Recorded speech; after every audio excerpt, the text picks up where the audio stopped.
Comment ça se fait que ce soit à nous de faire en sorte que le droit international soit respecté? L'actrice française Adèle Haenel embarque sur la Global Soumoud Flotilla au départ de Tunis, direction Gaza. Dans un contexte tendu, le bateau Family a été frappé par des drones mardi 9 septembre. Après enquête, la Tunisie a affirmé qu'il s'agissait bien d'une attaque préméditée et le lendemain, un autre bateau, cette fois-ci l'Alma, a été attaqué par des drones. Les bateaux humanitaires sont ciblés depuis plusieurs mois. En mai dernier déjà, la Freedom Flotilla a été frappée par un drone au large de Malte. We demand that you stand down. You are responsible for the well-being of every civilian on board this vessel. Pour la Global Soumoud Flotilla, le départ est imminent. Avant de monter à bord, Adèle Haenel nous a accordé quelques minutes. Les images qui proviennent de la bande de Gaza sont insoutenables. Mais j'ai aussi rejoint cette mission humanitaire avec tous mes camarades ici.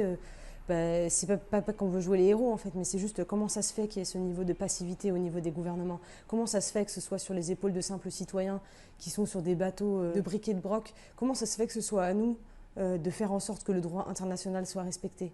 Comment ça se fait que les gouvernements ne mènent pas les sanctions contre l'État d'Israël. Bien sûr que notre action, elle souligne ça. La passivité et la complicité des gouvernements internationaux.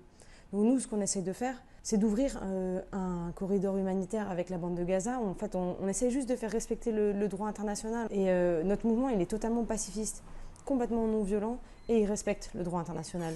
Malgré ça, on a pu le voir là, ces derniers jours, les bateaux ont été attaqués. Ici, dans le port de Tunis, ils ont été attaqués par drone. Et c'est vrai qu'il y a une forme de stupéfaction. Toutes les personnes qui sont réunies ici se sont réunies parce que dans un idéal de dignité humaine. On assiste aujourd'hui en Palestine, c'est la phase finale d'un génocide. En fait, il y a une accélération du processus de nettoyage ethnique en cours dans la bande de Gaza.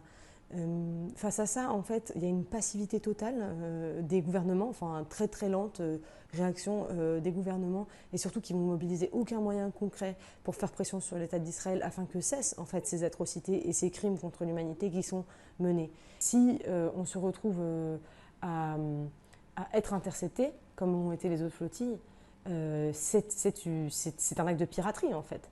C'est illégal, c'est l'État d'Israël qui interviendra alors hors du cadre du droit international.